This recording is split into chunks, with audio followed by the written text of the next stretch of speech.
So the first wine we're going to be trying today is the Champagne Brugnon. This is a 2016 vintage. I personally really love champagne.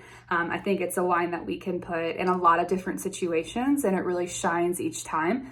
You can use it as a first course wine, you can use it with dessert, it goes great with oysters, and it also really goes great with french fries. So our variety of use with champagne is very wide, and we don't really get that with a lot of wines. I personally like my champagne to be vintage. I feel like seeing how a year really was expressed in one bottle is a really cool experience. 2016 was a solid year. Not really anything crazy happened. It wasn't the most stellar year, but it is above average, which is a really great year in champagne. Any good year is classified as a great year. So this wine is actually made up of 60% Chardonnay and 40% Pinot Noir, two of the three big grapes that we see champagne being produced from. We did spend about 6 years in the cellar with this, so we're gonna have a nice rounded flavor profile with this. So I would love to cheers to our first wine of 2024. The nose of this wine, we're getting definitely that toasted brioche from the oak presence, but it's really well integrated with some nice notes of lemon, pears, peaches, and those really bright fruits that we're seeing. It's very well balanced.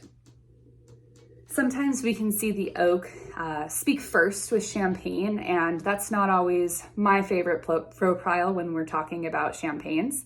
But I'm really excited to see how just well integrated the oak usage is in this champagne. It's not over the top. It really kind of plays along with the fruit nicely. Now onto the palate.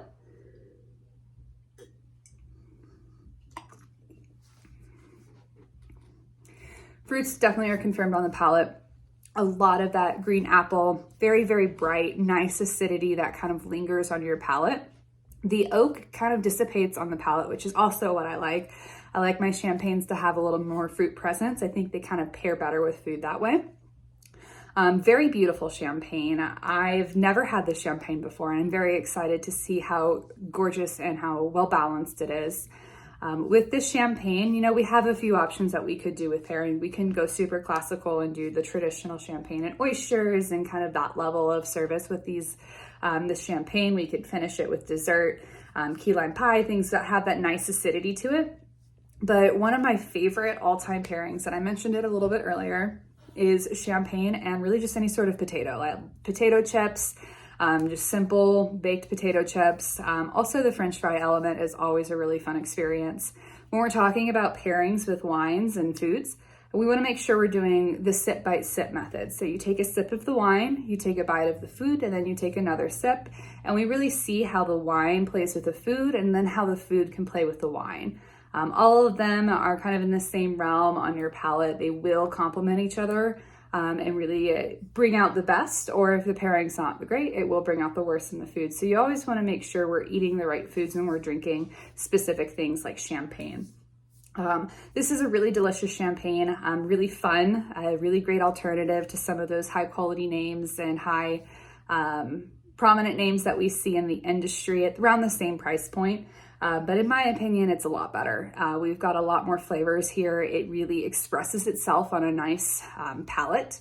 I really love the bubbles of this champagne. The bubbles are not too aggressive. We don't really see too much of the bigger bubbles. We see a lot of the tiny, tiny bubbles, which is what I prefer. And we get that by creating champagne in a very high quality way.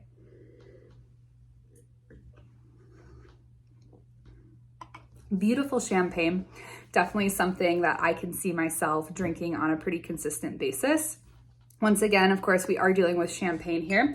So to call ourselves champagne, we do have to come from the Champagne region of France, which is just about 2 hours away from Paris, depending on your method of transportation. But this is a really beautiful example of champagne that we don't traditionally see too much here in America. And I'm really excited for you all to try this and get exposed to a really beautiful producer and be able to enjoy this in any setting that you would like. Cheers.